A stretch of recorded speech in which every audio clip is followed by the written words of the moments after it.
Good evening, everyone. I, Amrita, extend a warm welcome to everyone on the concluding day of the virtual Nobel Evenings 2020 on behalf of the Science Club IISER Pune. Thank you yet again for turning up for this event on a Sunday evening, and we hope this talk series will help you gain some useful insights on outstanding scholarly contributions that led to this year's Nobel Prizes. A few general guidelines before we start off. It would be nice if you can get the queries only after the talk is over. Feel free to unmute and ask them or put them in the chat window. Meanwhile, our audience from the YouTube live stream can post the questions in the live chat during the talk, and we'll take them up after the talk is over. It's my pleasure to introduce our first speaker of the day, Dr. Pooja Sancheti. Dr. Pooja is an assistant professor at the Humanities and Social Sciences Department of IISER Pune. Before joining IISER Pune in 2014, she was a PhD scholar at EFL University, Hyderabad, and was on Fulbright scholarship to Stanford University, USA. Her academic interests lie in postmodernist fiction, magic realism, myth, English language teaching, art and aesthetics, among many others.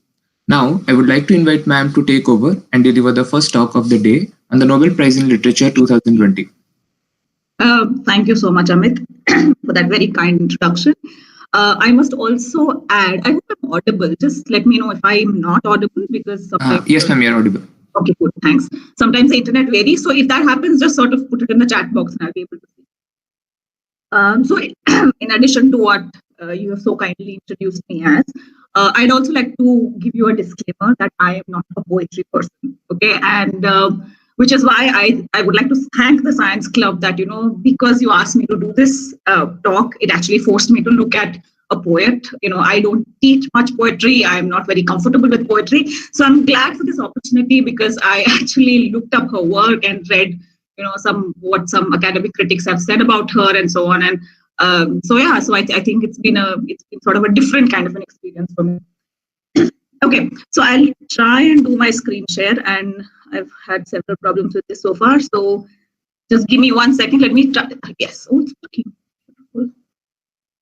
So I'll just do the screen share. I'll talk for maybe about 30 minutes or a little less than that, and then after that, we can discuss. There's also the last part of the talk is really just a discussion. So I'd really like all of us to pitch in and see what we make of it. Okay, so to begin with, the Nobel Prize in Literature is typically given for a cumulative body of work, right? It's so the Nobel Prize committee typically gives out a statement suggesting why they have chosen that year's winner, and sometimes they may mention a title or two titles, which happen in the case of people like Thomas Mann. But more or less, it's sort of a prize that's given for the entire body of work produced by an author, which is also why many of them get it when they're very, very old, right? Now, what kind of work typically is taken into consideration for the Nobel Prize in Literature? So either the writer has significantly altered or furthered the scope of a literary genre or a literary mode, or they have written things that are sort of universal about the human condition, about nature, about the world that we live in, or they have paradoxically enough given a glimpse into a culture that is not mainstream culture. It could be a writer awarded because they write about the Polish culture, for example, right? So you have the whole range from writing that is universally applicable to the human condition in general, or writers who are sort of very specifically entrenched in their own cultural background, right? So this is sort of the range in which the Nobel Prize in Literature is generally judged. And I'll talk a little bit about the controversies with that judging as well. Anyway, this year's winner is not a controversial award at all. She's an American poet. She writes lyric poetry. Born and brought up in the US, lives in the US. Wonderful poet, as we will see when I show you some of her poetry. But she's definitely had her share of troubles in life. One of the key experiences that she talks about is her anorexia that she battled when she was a teenager, and so had to drop out of high school for a while, was mostly in and out of therapy. And so she also jokingly says that it makes her sound like a psychotherapist sometimes in her own work. Um, she's also now a teacher of poetry, apart from playing a lot of other roles as well, and teaches poetry, has taught poetry and continues to teach poetry at a number of institutions, mostly in the US. So from her, one of her interviews that I listened to for the sake of this talk, I'd like to read out a small quote that I thought was interesting and will sort of give us a hint of the kind of poetry that she writes. She says, "I write to discover meaning. I want experience to mean something. Who I am than that idea that nothing should be wasted. Something must come circumstance to bad luck, loss, pain. If you make something out of it, then you have no longer been tested by these events." So you can sort of get a sense of the kind of poetry that she's interested in writing. She's a fairly prolific writer. She's produced 12 collections of poetry, 2 chapbooks, and 2 collections of essays on poetry. Her work appears in a lot of contemporary American poetry anthologies. There have been books written on her work by academicians, and people have applied her poetry through the lens of Lacanian psychoanalysis, ecofeminism, as varied as it gets. But obviously, I think the sort of the most interesting feature of her poetry is that we actually don't need any of those paradigms to appreciate or understand. Right? So she's what we call a deceptively simple poet. Right? Her poetry is deceptively simple. It looks very simple on the surface, but obviously there's a lot going on underneath. She's also a contemporary American poetry circles. But by the way, these are not all her awards. I had to delete some because they weren't fitting on the slide. So she's been writing since the 1970s. And as you can see, pretty much every decade, she's got several awards and honors. Some very, very prestigious ones, including the Transtromer Award, which she got in 2020 itself, right? And the Nobel Prize as well. So she's not until the Nobel Prize, I don't think she was terribly popular outside the US, but in the US. Now, the Nobel Committee typically, as I said, gives out a statement, right, suggesting why they chose a particular person for the award. And in her case, this is what they had to say. The first comment is from them. For her unmistakable poetic voice, that will existence universal. So, at the beginning, I said that, there are poets who or writers who talk about the human condition in ways that are universal, right? In ways that all of us, irrespective of our cultural differences, can sort of identify with, can appreciate, and it sort of gives expression, right, across cultures, across time, for everybody or for most people, right? And before we go ahead to talking actually about her poetry, I sort of want to divert a little bit just to the broad sort of some facts about the Nobel Prize in Literature itself. Firstly, poets are not as frequently given this award as fiction writers. So in this decade itself, 2011 was when Thomas Transtromer was given the award, and then after that, 2016 was Bob Dylan. Which is a controversial award because a lot of people thought that he's not a poet. It's very difficult to justify who's a poet, and who's So that sort of controversy notwithstanding, so poets are not very often sort of considered for this award. Several times, and you have to remember that with the literature prize there is always controversy, right? Almost always, not always, almost always controversy. And there have been people on the Nobel Committee who have said that American writers are not sort of world literature enough. They don't do enough translation. They're not enough on the world scene and things like that, right? And I'm mentioning this only because Glick is American. So in fact, only so the award was constituted in 1901, and a few warriors here and there. So, but it's not 120, but I think it's 117 awards that have been given out, one for every year. And only 15 North Americans have actually won this award in the last 117 awards. Interestingly, also, only 16, that is 1/6, women have ever won the Nobel Prize in Literature of the 117 awards that have been given out. And as I said, it's controversial because obviously different people are moved by different kinds of poetry or different kinds of literature, different kinds of fiction. And every year when the award is announced, there's obviously somebody, including me, who will say, oh God, they didn't give it to so-and-so person, right? I think is more profound and who's more interesting and more important to the world of literature, right? And so every year they have to give justification for why they did what they did. Sometimes extremely important, academically recognized or popularly recognized writers are not given the award. Sometimes it's completely inexplicable why they were skipped. Sometimes it's because the Swedish government has been in, opposition to the nation of the writer in consideration. So, for example, around the First World War, the USSR and Sweden were at odds with each other. So people like Leo Tolstoy and Anton Chekhov, who are writers that you also would have read, were never actually given the Nobel Prize, right? Sometimes for political reasons, and so people who aesthetically might not have been very strong have still been given the award because they represent a certain politics that is agreeable to the. Sometimes they've chosen somebody who is they've not chosen somebody because they're too popular. Sometimes they've chosen somebody who's so obscure that they sort of appear into the limelight because of the Nobel Prize and then sort of go back into oblivion. And of course, the biggest problem has been a bias of Eurocentrism, right? And so now, increasingly there is a lot of noise about the criteria for judging the merit of literary output of a person.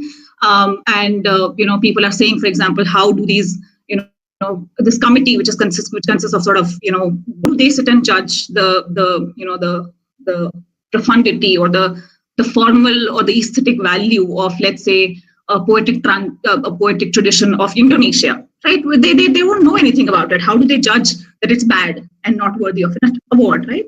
So these kinds of controversies happen again and again. And then there are other controversies like, they will give it to a writer who favors left-wing dictatorship but not right-wing dictatorship, right? So the point being that there are all these sort of controversies that have this time. However, coming back to luck, this year's award has been very, very non-controversial. The last couple of years have been very bad. So 2016 was Bob Dylan.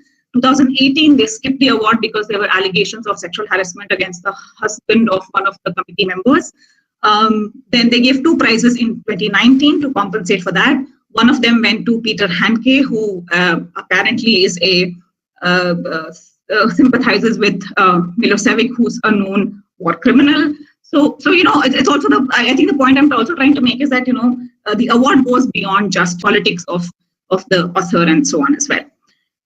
Anyhow, coming back to Gluck, her work is sort of remarkably free of political references, right? She doesn't write for the left, she doesn't write for the right. In fact, most of her work cannot even be pinned down to historical events. She primarily writes lyric poetry, and some critics have said that it sort of is a spiritual and social, prophecy rather than political or and in some senses transcends time rather than is fixed in certain moments in history. So much of her poetry, a couple of her poems. So much of her poetry brings into focus sort of everyday mundane lives, mundane people, events, but the skill that she wields is in showing us the sort of the emotional, the sensory, the timelessness of that mundaneness, right? There's a starkness of imagery, of emotion, of sensory perception that sort of brings us a level of newness to what is ordinary, right? So in some ways it makes extraordinary what is ordinary. And I said she's deceptively simple because you don't need a dictionary, you don't need to know a lot of poetry to be able to read it. She sort of takes us to a lot of depths that that lie in the way she uses words to put together the story or the image that she wants to put for us, right? So her early poetry was primarily more domestic, derived from scenes of everyday life and so on. And she sort of shifts to also dealing with epics and myths and stories, fairy tales, and we'll read one of those poems as well. A lot of it is very personal, sometimes mistakenly autobiographical. So, which means that she doesn't always write autobiographically, but people tend to read it that way. In the way she sort of puts these stories and ideas together, and there is certainly, I think, the charm of her poetry is that it feels very familiar, right? It feels very familiar, but at the same time, you think it could not have been put any other way, and that's often the charm of poetry, right? Okay, I love this because there is no other way that this could have been put. This sort of gives body to this feeling that it couldn't have been done any other way, right? And for the most part, her poetry is sort of it doesn't have any dramatic conflicts. It doesn't have any dramatic twists or some epic battle and so on. It's very, in that sense, it's very sort of gentle, but on this, just under the surface, you find conflict. You find as she herself said, remember her quote where she says sadness and loss, these things happen to everybody. So a lot of her poetry talks about that, but not in the extraordinary sense, not a Guernica sort of civil war kind of sense, but in a very sort of everyday, gentle way. But it's there, right? So in some senses, she makes all these emotions very bare when she writes her poetry. And this bareness is also in the formal aspect of it. Her poetry is very economical. It words are very carefully put together. So there's nothing that's out of place. There's nothing that's excessive. And of course, as I said, it's the beauty of it is in the revelation of the everyday, right? And one of the constant sort of running themes in her poetry is the question of how do we begin anew. So this is sort of, you already know that the end is going to come. You can see the ending in the beginning, right? Whether it's death, it's the end of a relationship, it's the end of the day, it's the death of a child. So you can sort of see the ending in the beginning, and yet the drive or the ability of human beings to do that cycle over again. This is something that a lot of her poetry sort of tries to understand or tries to question, right? And she's also very interested in how we tell stories, right? Why do human beings tell stories? How do we tell these stories? How do we deal with grief and loss and sadness, and yet constantly have belief in a new beginning, right? So it's not cheerful poetry, but there is a certain very, how do I put it, earthy optimism to it, right? So it's not all the poetry that I have read and what most of her critics say about her is none of her poetry is going to sort of throw out these it never ends with hope. It'll tend to end with sort of loss and despair and so on, but it sort of goes on and on and on. Work far more than I have and have a good sense of the so if you read Stephanie Burt, she says she's not a poet you read to cheer yourself up. She is, however, a poet of wisdom, right? So there is a certain, don't mean spiritual in a religious sense. I mean spiritual in a way of thinking about the human condition that we see in her poetry, right? Yeah. So that's essentially what her poetry is about. And now there's no fun in reading about a poet if you don't actually read her poetry as well, right? So what I've done is I've chosen two poems to talk about. Rather to discuss. I don't want to talk about Darkness. It's from her collection called The House on Marshland, written in 1975. And Gretel, I hope, sort of reminds you of the story of Hansel and Gretel. That's where it comes from. For those of you who don't know, I'll quickly recap the story. So it's a German fairy tale, folk tale, about a brother and sister, Hansel and Gretel, who live with their father and stepmother at the edge of a forest, and they're very poor. The stepmother tells the father, why don't you abandon these kids in the forest, and they can't come back, so we have fewer mouths to feed. The father does that. They sort of get lost. The children, Hansel and Gretel, get lost in the forest. They find a house made of candy, or that varies, candy or chocolate or sweetmeats or whatever. They're obviously hungry, and they've been starving, so they're very, very thin as well. And they go to the house, and there is a woman there who sort of takes them in, and they gradually discover she's a witch who likes to eat people at least because they're so thin, and she wants to eat Hansel, but he's so thin that she has to fatten him up before eating. So Hansel is sort of put in a cage, and Gretel is made to do all the work of the house, and including fatten her own brother, so that at some point he can be sacrificed for the witch. The day comes, the day of reckoning, and the witch is about to eat Hansel, but Gretel manages to push the witch into the fire that she's been building up for him, and the witch dies, and Hansel and Gretel escape. They come back. They sort of find their way back home. By this time, the father has realized his error and banished the stepmother away. So the children come home, they're reunited with the father, and as fairy tales end, they live happily forever after, right? Now, what Gluck does is take on this theme and give us a story in the voice of Gretel, right? Now, for those of you who've already run your eye through the poem, you can sense that this is happening several years after they have returned home, right?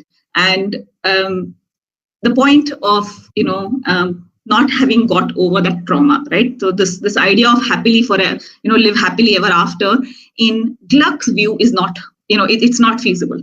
In this case, it's not feasible. In most of her poetry, this, it's how do you live happily ever after you've sort of, lived through that trauma, right? So what I would like is, I firmly believe that all poetry is enjoyed far more when it is read out aloud. So would one of you please volunteer to read it out for everybody?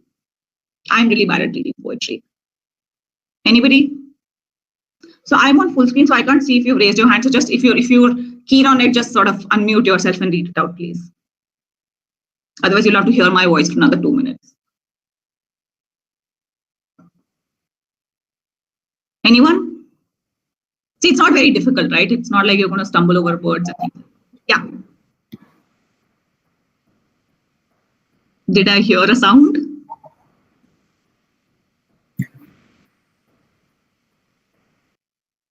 Okay, I think I can hear someone, but I'm not sure. If you're going to, can you just introduce yourself and go ahead? I don't want to waste too much time because I have one more poem to look at. No? Okay, fine.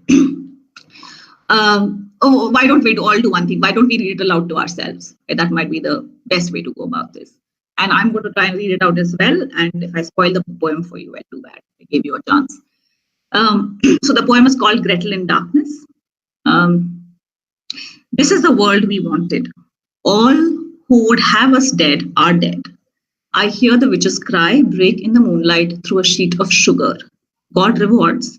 Her tongue shrivels into gas. Now, far from women's arms and memory of women, in our father's hut we sleep, are never hungry. Why do I not forget? My father bars the door, bars harm from this house, and it is years. No one remembers, even you, my brother. Summer afternoons, you look at me as though you meant to leave, as though it never happened. But I killed for you. I see armed furs. Nights I turn to you to hold me, but you are not there.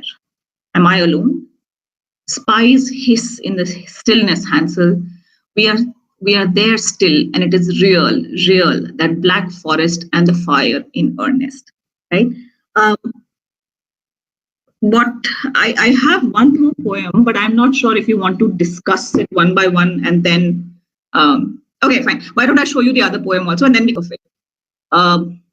The other poem is a much recent poem. It's 2009 from this collection called A Village Life. And I chose this poem because it's, I think the imagery will be very familiar to most of us. It's written very sort of economically, very simply. It's sort of an epitome of the kind of poetry that she writes.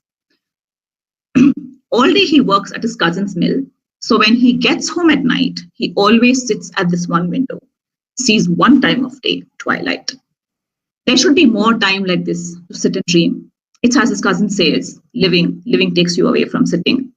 In the window, not the world, but a square of landscape representing the world. The seasons change, each visible only a few hours a day. Green things followed by golden things, followed by whiteness. Abstractions from which come intense pleasures like the figs on the table. At dusk, the sun goes down in a haze of red fire between two poplars. It goes down late in summer. Sometimes it's hard to stay awake. Then everything falls away. The world for a little longer is something to see, then only something to hear. crickets, cicadas, or to smell sometimes, aroma of lemon trees, of orange trees. Then sleep takes this away also. But it's easy to give things up like this experimentally for a matter of hours. I open my fingers, I let everything go. Visual world, language, rustling of leaves in the night, smell of high grass, of wood smoke. I let it go, I let it all go, and I let myself be. Right? Now, I think this is a nice poem because I love sharing. Yeah. Because this is what we've been discussing, right? The sort of the starkness of imagery, the economy of words. You see how, for example, this could be the story of one man, working in a mill, but it's also it sort of resonates, right? Because it's so close to our experience of our own lives, where the business of living sort of takes away from sitting, right? It's just a simple idea, but the profundity of it comes through because it's a simple idea that we might have overlooked several times in our own lives or in our own experience, right? Okay, so it's 6:32. I am on time. I would like maybe some discussion for about 5-10 minutes before Amrita takes over. So if there are questions, you can put them in the chat box, or just unmute yourself and talk. I think that'll be easiest. Or even if you don't have questions, just what you thought of the poem. It's absolutely okay to say that you did not think it was profound at all. That's perfectly fine. But it'd be nice to know what you thought of the poem. Anyone? If not, I'm going to make Amrita, Sudha, and Anisa talk.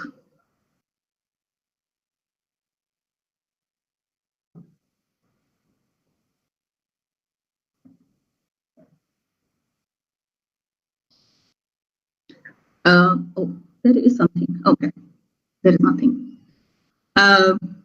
Anyone? Anyone who might have, who finds maybe echoes of some other poems in the poems that we've looked at, or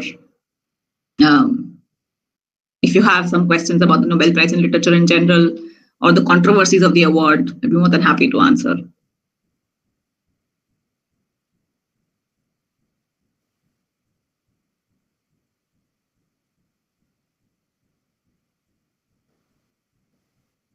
Hey, Pooja, can you hear me? Hey, hi, Sudha. Owned by Gretel and Darkness, and her take on this thing. I mean, one wouldn't have imagined at all that there could be something like that. I don't know. It just is something that never struck me till I came across this poem after she had won the Nobel. And I find this particular set of lines really, really pointed, I guess. This is the world we wanted. All who would have seen us dead are dead.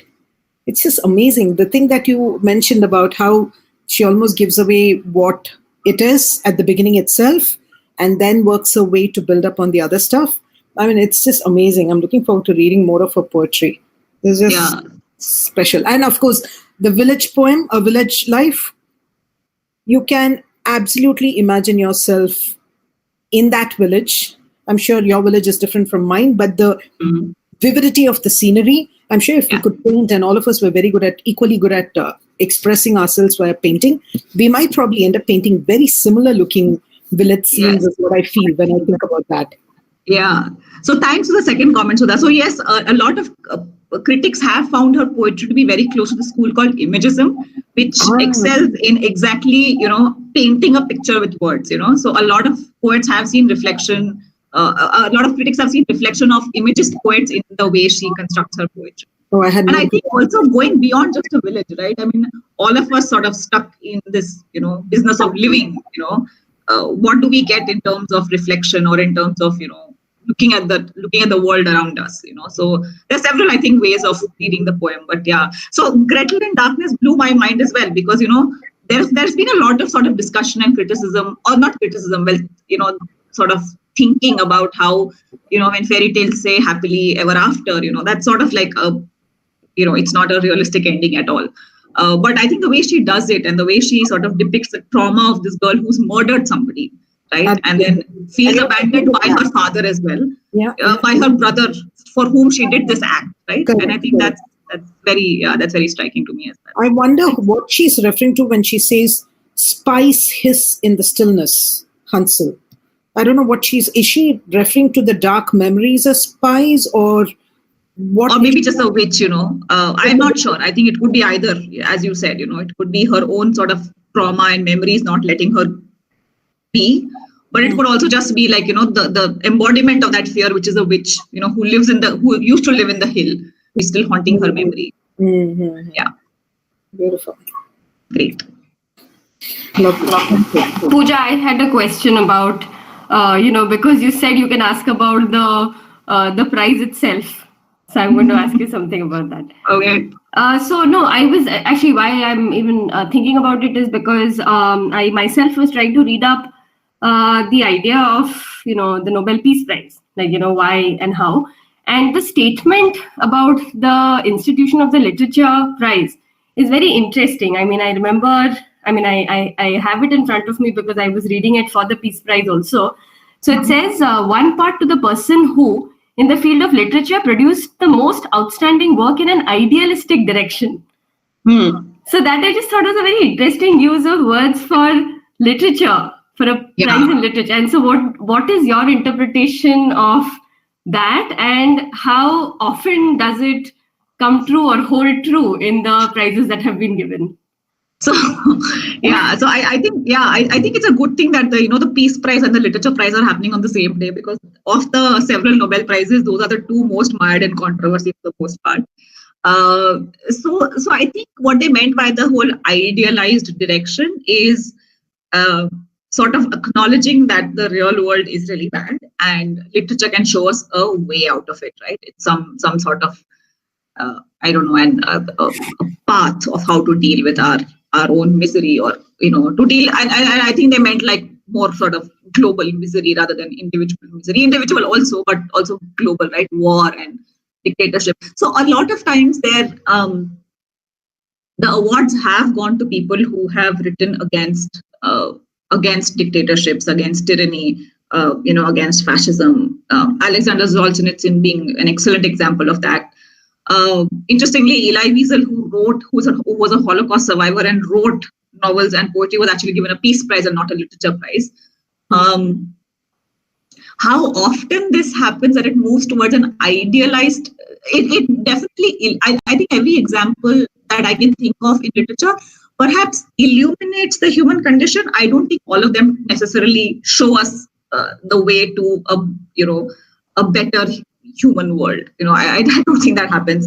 And I think some of those prizes for that reason also became very controversial. I think in 2012 or 13, sometime post the year 2000, they gave it to a German writer called Elfried Jelinek, because of which a member of the committee actually resigned, because he said that this work does not merit, and I think it did not merit because it doesn't hold water against all the standards that are mentioned in their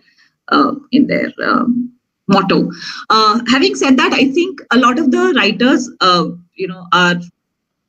So as I think my sense is that the illumination of the human condition happens far more often than showing us an ideal sort of solution to living or being or existing. That's my feeling. I see. That's the interpretation. Yeah.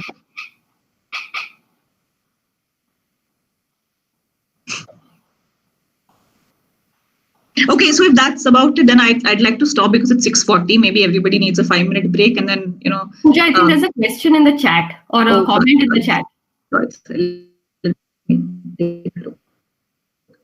Yeah.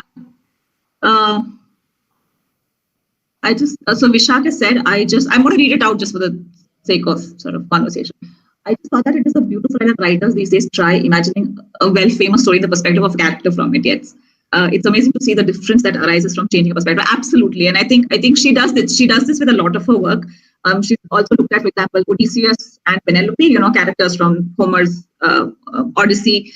The husband has gone away on this long war and voyage for a very long time, has pissed off the gods, so has not come back home, and Penelope is pestered by suitors to get married again and things like that. So she does rework that. She works on myths like Persephone, who's banished to the underworld. So you're absolutely right. It does things to the way we tell stories, and it does things to the way we understand these stories. And many of these are stories that we've sort of are very familiar with, right? And then somebody comes along and tells us, there is a completely different perspective to it that you perhaps haven't thought of, right? So I absolutely agree with Shakit. I think that's sort of the power of some of this writing. I just chanced upon another version of Gretel and Hansel, and I'll share it in the chat. Maybe people can read it later. It's even more dark and dreary. Super. So yes. So this is also a fact, by the way. The Grimm brothers version of the fairy tales. We are told these are all Grimm brothers fairy tales, but they were far darker than what the sort of the Disney-fied sanitized version that we are using. So Cinderella, for example, that part where the shoe is supposed to fit into the foot is supposed to fit in the shoe, and whoever wears the shoe will sort of get the prince. So in the original story, the elder two sisters chop off their feet to fit into the shoe, and there's a graphic description of how the shoe has now become very bloody before Cinderella wears it. So yeah, they don't mince words. So sorry, do you want to quickly just tell us the gist of the gory part in the other version? Yeah. The gist is that Gretel and Hansel do get cooked and make their way into the witch's tummy. I'm sorry, it is really dreary. Then cut open and get out? I don't know if... No. And then the witch hears a pair of children laughing, and she peeks out of the window, and the children out there have no clue that next is their turn. So this is a different pair, I guess. Oh, wow. Okay, that's way darker than I imagined. Exactly. Darker than the Grimm brothers version. So yeah, so yes, there you go. Death, despair, loss. But I think the ultimate point of, I'll just wrap up in a second. The ultimate, I think, the point of the way Gluck treats these subjects is that, there is loss and death and despair. But then there's also a way of, if not learning from it, from experiencing it. And, you sort of go through this cycle again and again and again because it means something. Right. She writes a lot about also, her struggle with anorexia, her, failed marriages, things like that. So she's also sort of very cognizant of despair and sort of loss and so on. Okay, so I think I will stop with that. Amrita, I pass on the mic to you. Thank you all for being here. Thank you. I know it's a Sunday evening and you have far better things to do. Thanks a lot, ma'am, for that captivating talk. Thank you. Now, I'll take this honor to introduce our second speaker of the day, Dr. Amrita Hazra, who is an assistant professor of chemistry and biology at IISER Pune. Ma'am obtained her PhD from Cornell University, USA, and prior to joining IISER Pune, she had a postdoctoral stint at UC Berkeley. Though her research interests lie in enzyme mechanisms and chemical biology, she is also interested in the fields of food justice, sustainable agriculture, economic and political influences on agriculture, and is an active member of the Millet Project. So without further ado, let's invite ma'am to take over and deliver the second talk of the day on the Nobel Peace Prize 2020. Great. Yeah, thanks so much. The very kind introduction. And again, as Pooja said, I feel like I learned a lot because of this opportunity to give this talk. So thank you to the Science Club for the invitation. I'm going to make I'll have to share my screen, I guess. Present now.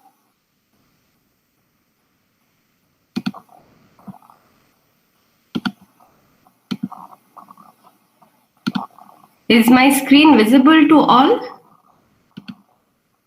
Yes, ma'am. Okay, great. Yeah. So it's exactly 6:45, so I'll start. So this, I had just put this, the statement that the Nobel Committee gave for the Nobel Peace Prize 2020 is what I have up on the slide. And it says the Nobel Peace Prize was awarded to the World Food Programme for its efforts to combat hunger, for its contribution to bettering conditions for peace in conflict-affected areas, and for acting as a driving force in efforts to prevent the use of hunger as a weapon of war and conflict. Now, when I first read this, I was a little bit confused, I have to be honest, because, I hadn't really thought about the Nobel Peace Prize that deeply, even though I am very interested in food and food issues in India and around the world. And, of course, combat hunger makes a lot of sense. But the other two were actually quite surprising to me. I didn't really know what they exactly mean. So I'll present to you my investigations into that. and why giving a peace prize in ways to prevent or giving a peace prize in or encouraging food based enterprises might actually lead to world peace is what I think I've learned from this whole discussion, or that I hope you learn from the discussion and that I've learned from this study. Okay, so so if you are also wondering what food has to do with peace, this is a picture painted by brothers Le Sueur, and I'm sure Sudha is laughing because I just pronounced that wrongly.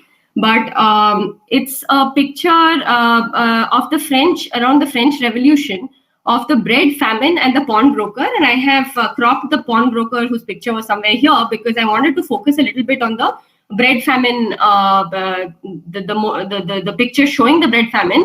People are really gathering around this person who is serving bread out of whatever, or food out of this pot in this case, but it was named as the bread famine, this picture, and somebody is offering her money for it.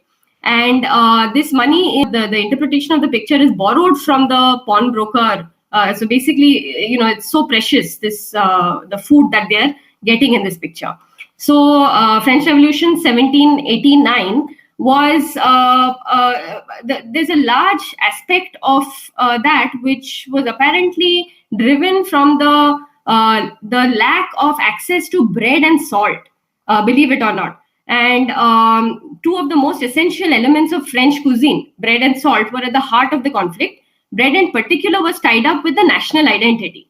Okay, and I mean that this is sort of we've been made to imagine through books and other things the idea of a Frenchman walking with a baguette back in the morning, and you can sort of see that there's a historical perspective even to that idea. So the average 18th century worker used to spend about half his daily wage on bread. Okay, and that's a substantial amount of money if you really think about it. But even then, it was okay until grain crops failed in 2 years, 88 and 89, 1788 and 89, and the price of bread shot up to 88, almost 90% of your wages. And that really contributed greatly to this, the famine and the economic upheaval that followed. And for some reason, my next is not working, so I'm going to have to minimize this. Oops.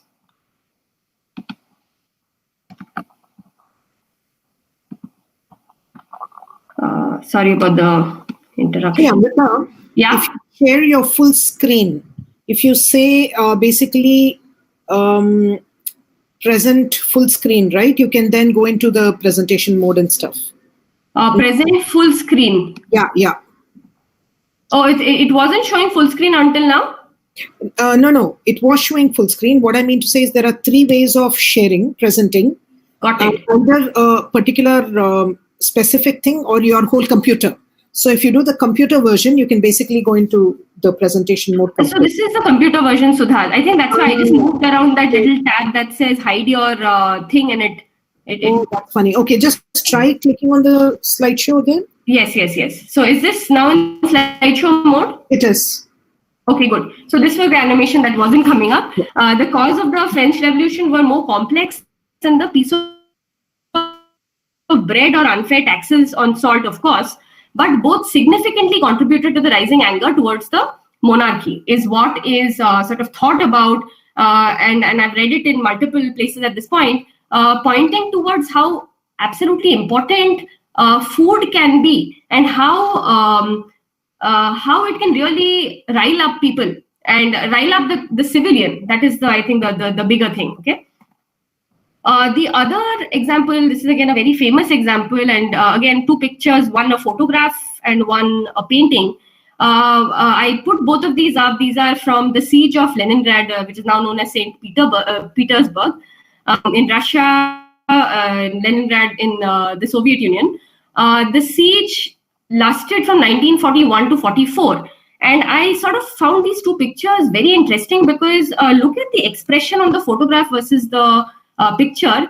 They're just so similar. They're the sunken cheeks and a little bit of despair, like loss of hope is seen in the pictures, and both also that has been provided. So what this man is holding here is his daily ration of bread that he was getting while this siege lasted. So this siege was the German army had encircled the city of Leningrad, and it was an 872-day siege. So it was almost 3 years, and there was a severe lack of food and daily medicines and daily necessities, clothes, etc. Which had people resort to very extremely sad, which you should read about. There are too many to talk about. But even the bread that you can see it's a brown bread, and he has such little bread in his hand. Was often supplemented or made bulkier, adding sawdust and things like that. It was that bad, okay, the situation. And the German army, which had encircled the city, was not allowing even food trucks to go through. So they used to blow up food trucks. And so the situation was really, really bad. But the city held on. And finally, they were able to get the army to leave. But what it resulted in is 100,000 deaths a month, which peaked in the early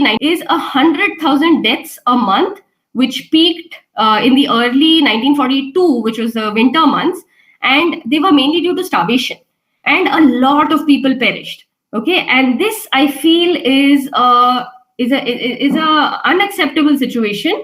And it is, it's war. It's war, and you're playing with innocent lives, children, and hence, and food plays such an integral role in that. So these examples are not, unfortunately, ones in history only. We also have examples today which are equally unacceptable. And the most recent ones I'm giving you are the South Sudan civil war. Between the government after South Sudan freed itself. There's even now the ends of the civil war are yet on. Half of the population is facing acute food insecurity, and the ongoing Yemen crisis, where of the 24 million people, 12 million people are severely malnourished, and are projected to. The projections are that even more children are going to be malnourished, is ongoing today. And this, I feel, is the reason why we need to look at some of this data that comes out from places like the World Food Organization, the World Food Program, and other places within our country and outside our country, to understand how severe the problem is, and how at all can we we participate in alleviating it. So here's another data set from the World Food Program. It's called the Hunger Map, and they publish it, I think, every year.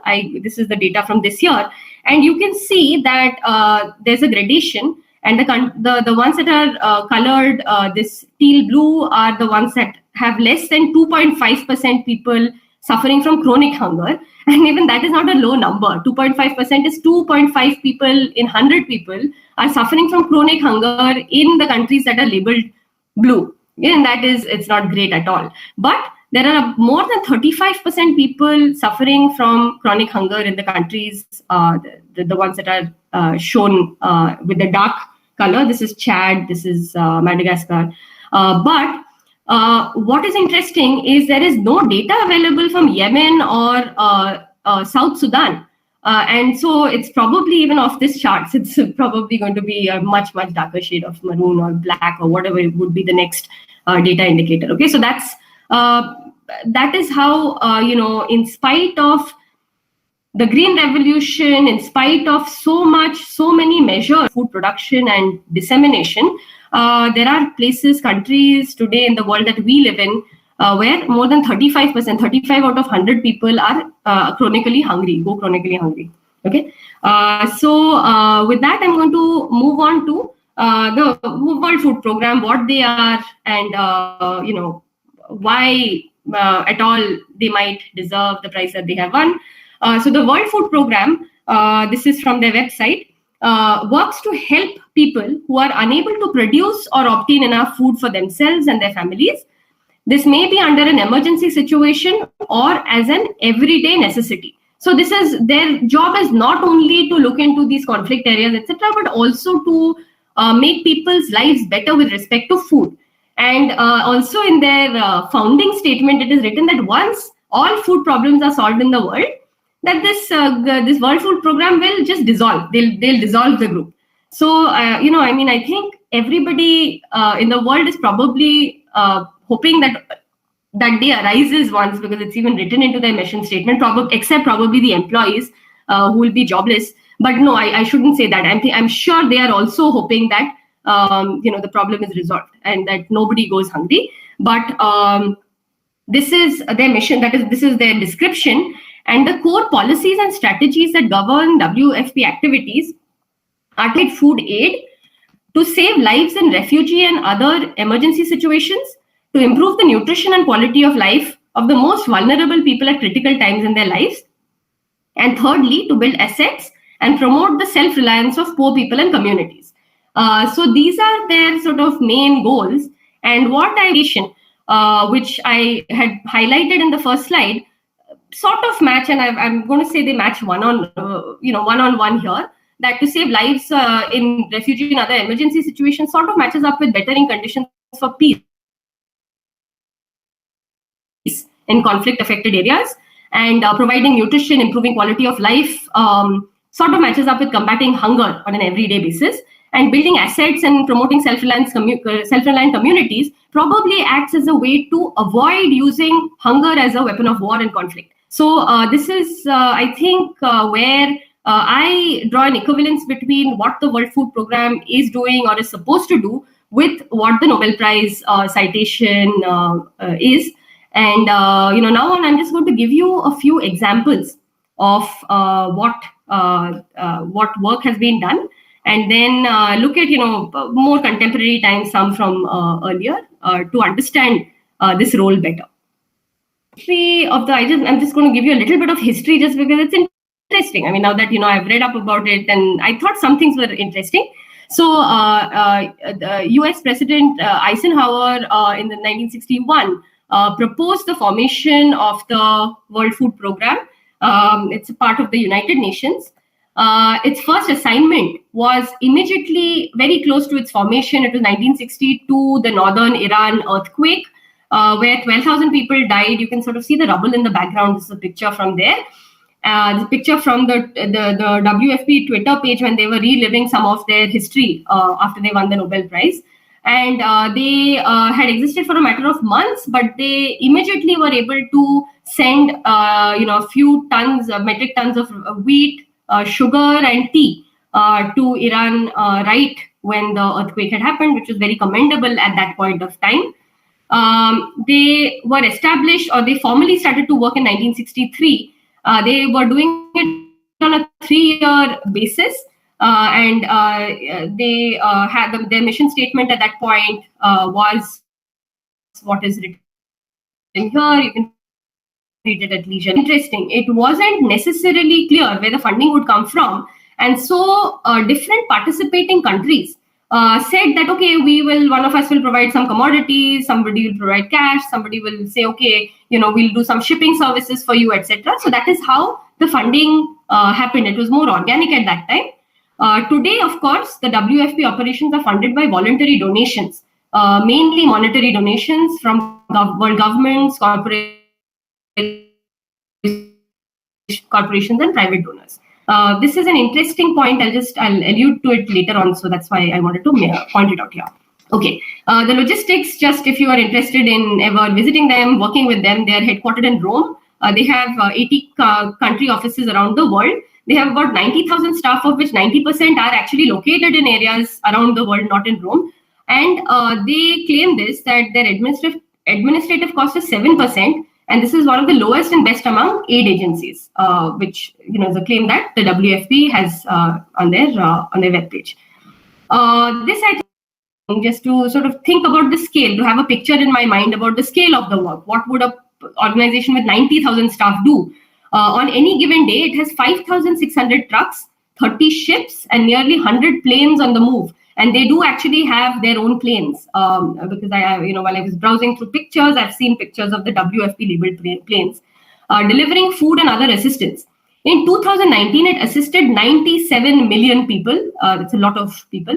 The largest number since 2012 in 88 countries. Okay, so it's a fairly large organization. You can sort of tell from the numbers. And they consequently do have a decently large reach into in the world. At the local community level, I don't know, but in the world, yes, from how it at least the numbers that they and other independent organizations have documented. So these are some of the hunger and nutrition numbers for today. Number of hungry people in the world today are about 1 in 9. So about 800 million people in the world today go hungry. Number of moderately or severely food insecurity, I have one slide at the end to sort of hone into a little bit, but about 2 billion people. Okay, so that's it's 1/4 of your population, which is just terribly large. These are interesting numbers again.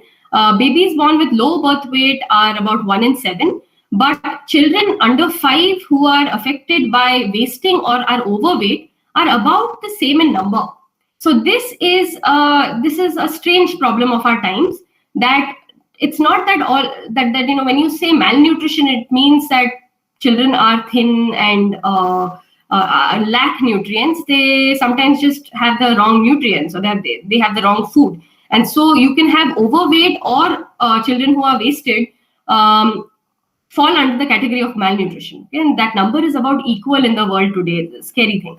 And school-age children and adolescents who are overweight and adults who are overweight come out to be approximately 1 billion, which is again, I feel, a staggering number. This is all I learned while looking this up, which that's what I didn't know how big the problem was. So where do these people reside? 520 million are in Asia, in our continent, 243 million in Africa, and about 42 million in Latin America and the Caribbean, and 10 million in the rest of the world. So there is, even in the rest of the world, which is it comes under the category of quote unquote developed. Even there, you still have a very large number, absolute number of people who are facing hunger issues. So this is an interesting infographic that I encountered again, which talks about the average cost to assemble a simple bean stew. And so a simple bean stew in India would be like a dal with some sabji in it. Okay, so that's my equivalent of what I'm thinking when I see this number. That if I'm going to have a bowl of dal with sabji, about 4.5% of the share of the average daily income, not mine, but the average daily income of the country is what it will take to make a bowl of dal. So you can see that in the US it's about 0.6% of the daily income. India it's about 4.5%. And what is staggering are the numbers at the end. Okay, so South Sudan is 155%, very sadly. Countries like Yemen, which we talked about, are at war. Syria, 115%. Democratic Republic, DRC, 40%. Very, very large, as the correlation between the countries where the hungriest people reside and the food prices and the fact that they are at war is very strong. From some of the data that's available today, and so that is where that one term, which was at the end of the statement, which is use of starvation as a tool of war, comes in. And it is clear that even though in May 2018 the UN Security Council actually adopted a landmark resolution that condemned the use of starvation as a tool of war, and this was nothing new, even though in May 2018, the US Security Council actually formally acknowledged and said this. These statements exist in the international humanitarian law. So there are military manuals of each country, and the international humanitarian law database actually has a collection of these. And for example, I pulled out the one from Canada, which says the starvation of civilians as a method of warfare is prohibited. Therefore, it is prohibited to attack, destroy, remove, or render useless objects indispensable to the survival of the civilian population, whatever the motive. And this basically prohibits the warring country or the warring people to not destroy farms, to not destroy civilian outlets of food, livelihood, etc. But even today, this is unfortunately a continuing practice. Additionally, what has been observed is that violence against humanitarian workers is also growing, sometimes forcing them to suspend operations and deprive vulnerable populations of assistance. And in 2018 even, aid workers and facilities were attacked in all of the 8 countries that we saw in the previous slide. Okay, so it's still used as a tool of war, and hence saying this out aloud in a statement which of the biggest prize that is given for peace is probably a wise thing that was done this year. So it is a serious sort of problem at this point. Okay, so with this, I'm going to now walk through those 3 points that I showed you, which were FWP. So I'm going to go to the first one, to save lives in refugee and other emergency situations. So WFP always shows up pictures of the sacks which contain rations and food whenever there's an earthquake or what. This is a story from 2016 when they were delivering one of their biggest operations, assistance to affected people in Syria. And because of the nature of the war and how the location, it required a complex supply chain network, which was successfully executed by the WFP. Per month, every month, about 4 million people were being fed using 800,000 boxes of food and supporting this delivery every day of the month. Okay, so this is how, I don't know whether 3,000 trucks was spread out over the month or what, but this is the magnitude of what was done every month to support the Syrian. To reach those, it's impossible to reach with traditional deliveries. The WFP adopted different solutions which they had to innovate as per the situation, and those included cross-border shipments and drops from the air, so that the food was actually reaching the right places. And this is something that the WFP sort of proudly says, that they are working to emergencies that they have already seen, such as earthquakes,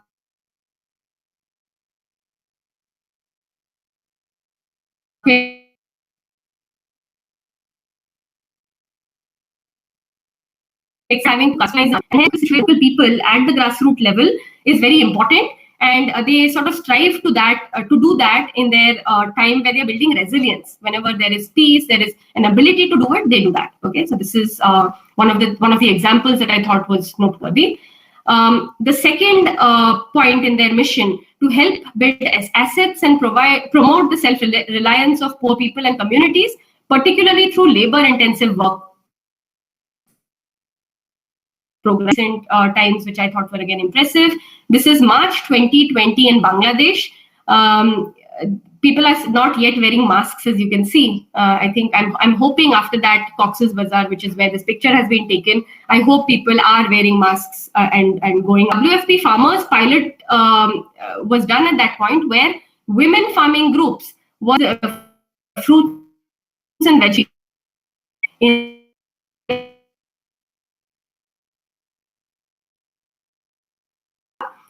Because they are new people to the community, and there are lots of farming groups which have excess fresh produce, and so both need each other, and this was set up by the WFP farmers done in Bangladesh.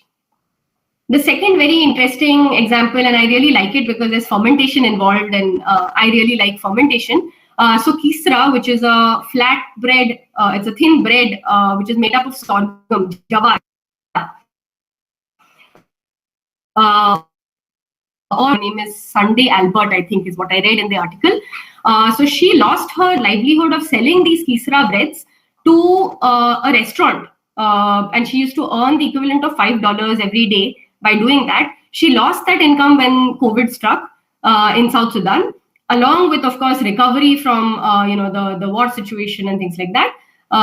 But she was enterprising enough to get a monetary loan from WFP. I think WFP was probably handing out money, and she got some of that. and she set up a stall in a market where she's actually making and selling this bread. And the article that I read says that she's earning about three times more than what she would in pre-COVID times.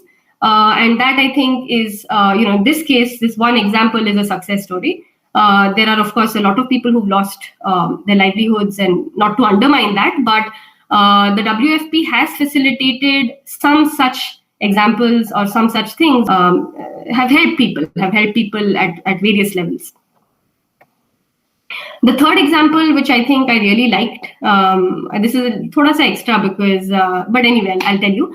So you can see these bridges that are there in this picture. These are steel bridges which don't require in the districts and Zomba in Malawi, and that helped to connect a place which had very few resources. WFP providing Bailey bridges and funding for that.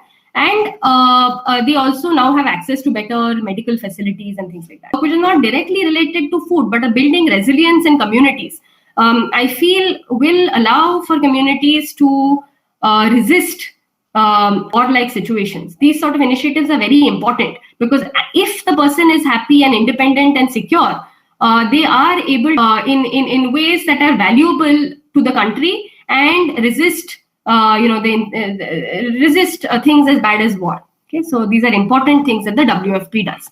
An example closer to India, this is the digitization of the targeted public might have happened. That is likely because it is just not part of how the food tastes or what they remember to do naturally, etc. But absolutely, it's not to undermine the fact that sometimes you need to if somebody is at the verge of, slipping into an irrecoverable form of malnutrition, you just have to help them and pull them out, perhaps. So in that place, there is no alternative. There's no cultural relevance, etc. You have to use science. You have to use hard science. You have to use, principles that you've learned around the world to save people at that point. Argue plants, environment, everything. Thank you, ma'am. Yeah. I can see, yes. Yeah, for you. That ILRA website. Oh, wonderful. Which also has led to a very interesting, another side story. So turns out, looks like the Burkina Faso thing might still be ongoing because there is an epidemiological study where the aim of the project is to assess aflatoxin-related health risk in rural and peri-urban dairy value chains in Burkina Faso. Yeah, so the project contributes to production and marketing. Oh, wow, okay. Mm-hmm. So this is interesting places, including Western Africa. So maybe that's cool. Maybe, I don't know, in some way assisting the feeding the children. Not as accessible to people or wasn't as accessible, and maybe because of the problems that you're mentioning. Yeah. And so it's possible that interventions are now, because they're very cool. Yeah. Yeah, I can see Shagnik and the Science Club saying yay to yogurt. Yeah, it's a definite example. It's something that sounds, doable. In your statistics that you shared, yeah. Looks like the number of hungry people are close to double in the Asian, in Asia than in any other part of the world. Even Africa was less. I mean, yeah, half less. So I wonder if a lot of this is because of the numbers dramatically, Yemen and in the Middle East. But also Asia is the most populated of the. Yeah, I did think about that too. But possibly that for if you normalize with that, I think probably Africa has higher numbers. Yeah. Oh yeah, that'll be that. Yeah, that makes sense. Yeah. Yeah. It's an absolute number, na, that we were looking at. Yeah.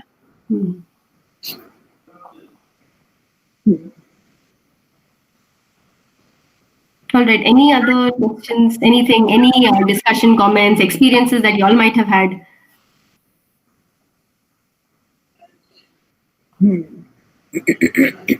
Sorry.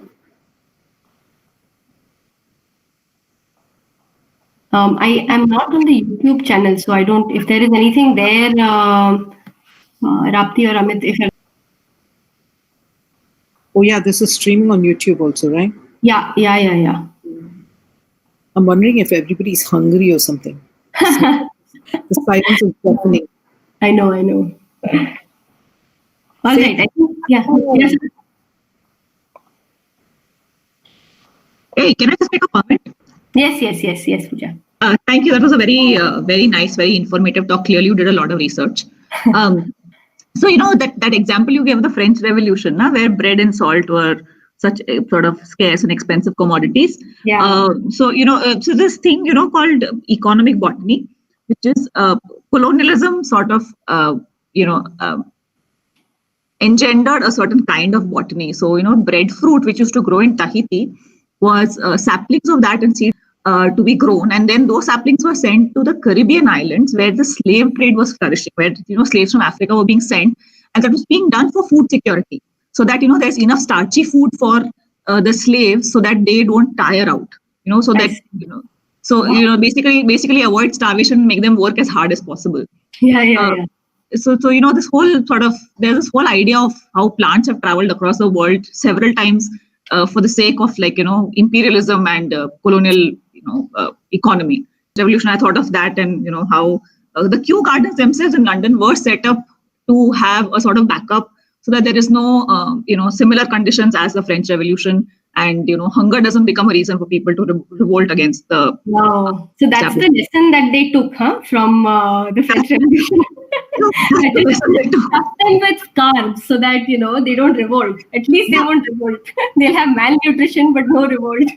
Yeah, have enough food and make sure that people are not rebelling. Yeah. Pooja, what did you call it? The Tahiti flour, is it? Breadfruit. Breadfruit. Okay. Yeah. Breadfruit. Yeah, very interesting. I'll look that up too. And what? I'll send you an article if you like. You call what economy did you call it? Botany economy? No, botany economy. Economic botany or imperial. Thank you. I'm reading clearly. Economic botany, fascinating, huh? Thanks, Amrita. Great talk. Yeah, thanks. Yeah. Surya, you seem because you fell asleep on your computer screen. I'm going to say bye. Ciao. Bye, people. Good job. Yeah, bye. Thanks a lot, ma'am, for that wonderful talk. So with this, we come to the end of the 2020 edition of the Nobel Enlightening Experience, and we sincerely thank everyone for turning up. See you next year, and goodbye from Science Club. Thanks a lot. Thanks a lot for having us.